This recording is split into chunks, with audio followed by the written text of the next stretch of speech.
Hey everyone and welcome back to my guide for Selma for the A-Level Equdas Film Studies course. This is Component 1, Section B, American Films since 2005, and the specialist area is Spectatorship. What is Spectatorship?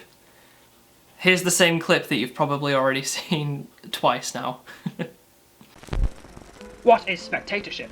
A spectator is an individual member of the audience. Spectatorship theory is the theory of what happens to that individual spectator when they watch a film. There are many theories, but here's a few interesting ones to consider for the exam. Active or passive models of spectatorship. Passive model is where you absorb anything that the filmmaker wants you to absorb.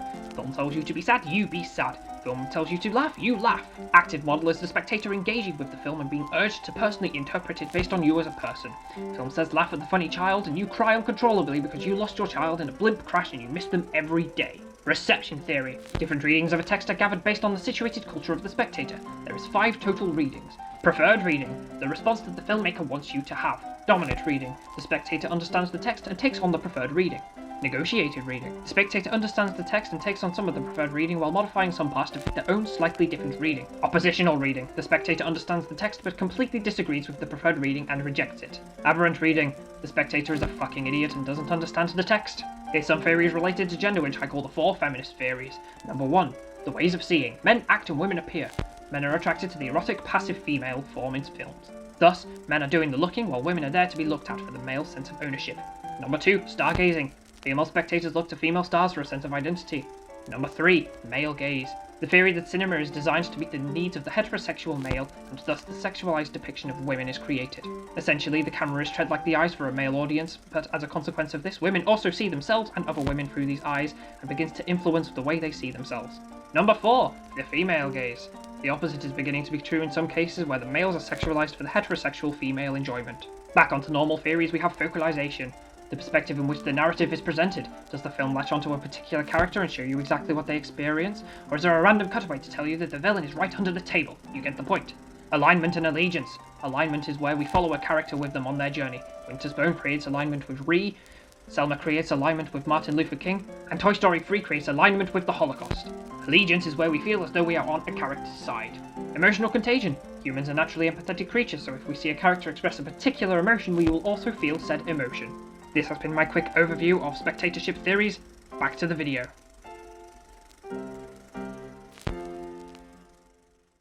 Selma is a telling of the story of the 1965 marches of Selma to Montgomery ran by the SCLC, which is a group that was run by none other than Martin Luther King. For purposes of this video, I will refer to this movement and any of the other protagonist movements as the Civil Rights Movement. So let's begin this guide by talking about the key points of context for the film. The film is set in 1965 and focalises and creates alignment towards Martin Luther King and the rest of the civil rights movement as the central protagonist of the film, as they fight for the proper right to vote in the form of peaceful marching. The film is a biopic and is therefore a story telling real events. Oops, my phone is not on silent. Rookie mistake. The film was made and released in 2015 around the prime of the Black Lives Matter movement. This was a movement that began in the prior year in an attempt to raise awareness and fight back against police brutality against African American citizens. The film itself was created by a female African American director known as Ava DuVernay, who is one of very few black female directors in Hollywood.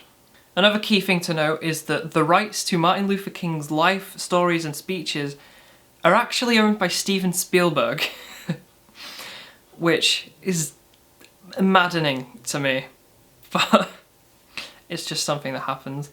So because of this, Ava DuVernay was unable to use the actual speeches that Martin Luther King gave, and therefore she had to spend hours rewatching all of these speeches to learn his style and create imitations of his speeches for Martin Luther King's character. In my opinion, she replicated them perfectly, as they all have very strong emotional effects. Due to the film being set in the 1960s, it imitates the look of some old film cameras with chromatic aberration, vignetting and lighter shadows with a warmer tint. This is helped by performances, props and costume and setting, which makes it easy for the spectator to immediately get the sense of time period, and it helps them stay immersed throughout the film. Another key decision is that Martin Luther King is dominantly framed in the very centre of the frame. This highlights his importance as not only as the film's protagonist, but also as the centre of the civil rights movement. This choice of framing also focalises the spectator on Martin Luther King, especially in the opening shots of the film where he quietly rehearses his opening speeches while getting dressed. Seeing him in this quiet, personal moment creates alignment with him for the film, and via the dialogue with his conversations with his wife Coretta, The conflict between him and his wife is established, which is a key theme that establishes and gets resolved throughout the film.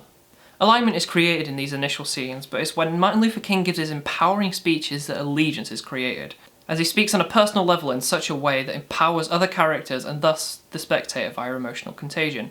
The focalization of the film, specifically at the beginning, focuses on many different characters in different scenes to show that the African American struggle isn't just limited to King. We see this first with the many young children that get blown up at their own church, and we see this again in Annie Cooper trying to register to vote. Later in the film, during the Bloody Sunday scene, there's cutaways to reaction shots of white citizens watching the massacre unfolded and being genuinely distressed, showing to the spectator that despite this being a brutal massacre, in the long run it's turning the tides for the civil rights movement, which is enforced by the more upbeat soundtrack.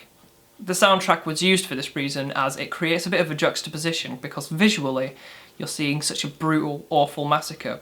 But through the audio you're hearing this upbeat, happy music which reflects a turn in the tides for the civil rights movement as they are now garnering more support. Visual binary oppositions are created between the white people and the African Americans in many ways. Well, the first obviously being the skin colour, but then there's also the fact that any scene with African American characters is shot with stabilised camera movements and with a warm orangey brown colour palette, whereas scenes with white characters are in handheld movements with a whiter colour palette. This is best shown in the very first scene that the president is introduced. While he's walking and talking about the civil rights movement in an antagonistic manner, the scene uses a low-angle handheld tracking shot to convey the sense of power and positions the spectator to being the victim of this president. This positioning leads us more to align completely with the civil rights movement as we are now in the same physical position. Another key point relating to the aesthetic is how Ava DuVernay likes to use slow motion to emphasise moments of violence which allow the spectator time to actively unpack the brutal violence being shown, which will just emphasise the emotional response. And finally, there's a constant motif of military text being used over the scenes of Martin Luther King and his family, which connotes that they're all being spied on and every action of theirs is being logged by the government. Midway into the film, these recordings are used to fight against King, as it's used to put a rift into King and his wife's family. This connotes that the message of the government spying or using high levels of surveillance is just morally wrong. And now let's have a closer look at the representations created in Selma. Due to the film being a biopic with minimal fictional elements, there's a wide range of representations of different groups from different people in different ways. For example, President Lyndon B. Johnson is represented as antagonistic and racist from his dialogue, language and actions, as well as the film form and binary oppositions. There's also an allied representation of white people created later in the film as they begin to stand alongside the civil rights movement and join in along with the marches. They're seen smiling and being happy and cheery about being there alongside and now part of the civil rights movement. And this representation has been created to convey the message that anyone, regardless of race, can stand up for what's right. It says that civil rights and equality is for everyone to be equal, not just a select few. Another really key representation is that of police brutality. The police and military in this film are shown to be extraordinarily brutal and violent towards black people, which is a representation that was and still is very topical to the spectators of the time. Like I mentioned before, the film was released in the prime of the Black Lives Matter movement. This group's main focus was that of police brutality, and seeing such a violent and realistic depiction of a real-world issue is likely to invoke an active response from the spectator in which they consider how relevant the film is to our modern day, and they begin to understand and sympathise with the movement. Then, of course, we've got the more obvious ones. African Americans are represented as oppressed in this world, which is a realistic representation for the time period, and they're shown to be oppressed by white authority. This is mostly conveyed through dialogue and, the theme of the film. The dialogue talks about Selma being 50% black, whereas only 2% of them have voting power, and how all of the authority that they have to subserve to is completely white. The white authority in question is persistently seen as violent and oppressive, using racial slurs and aggressive physical actions to get what is wanted. That said, the civil rights movement and African Americans are also represented as powerful. As in this film, they managed to stand up and they managed to achieve change, even against the president, who is the leader of the biggest superpower in the world. And finally, there is a representation of gender. In the African American culture, women are treated with pretty much complete equality. You look at characters such as Annie Cooper. She's up and centre on the front lines of this battle for equality, alongside Martin Luther King, Jimmy Lee Jackson, all of the other male activists. This shows that in this community, which has been frequently oppressed, they're able to stand together and achieve equality, not just racially, but also genderedly. Genderedly? But also based on gender. You especially see this when Coretta and Annie Lee Cooper have a conversation as they're going to see Malcolm X. First of all, such a key role of going to see Malcolm X of all people, given to Coretta, who is Martin Luther King's wife, is a big task ahead, which something in a more sexist society probably wouldn't be the case. However, because this African American community is a lot more equal than perhaps others, she's given the task of doing it instead of leaving it off to somebody else. In this scene we also see Coretta and Annie Lee Cooper talking to one another about their roles as women in this fight. And it's just generally conveyed that this group is a lot more accepting than a lot of others may be at this time. So that just about does it for my Selma comprehensive guide. Again, this is significantly shorter than some of my older videos and it's more in line with the Winter's Bone side. I've also got a nice lighting setup now, which is fabulous, and I can actually look decent. Hopefully.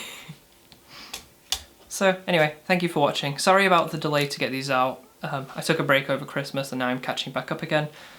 Next week I am doing the Arbor, which is the documentary section. Anyway, thanks for watching, and as per usual, say goodbye to Fido.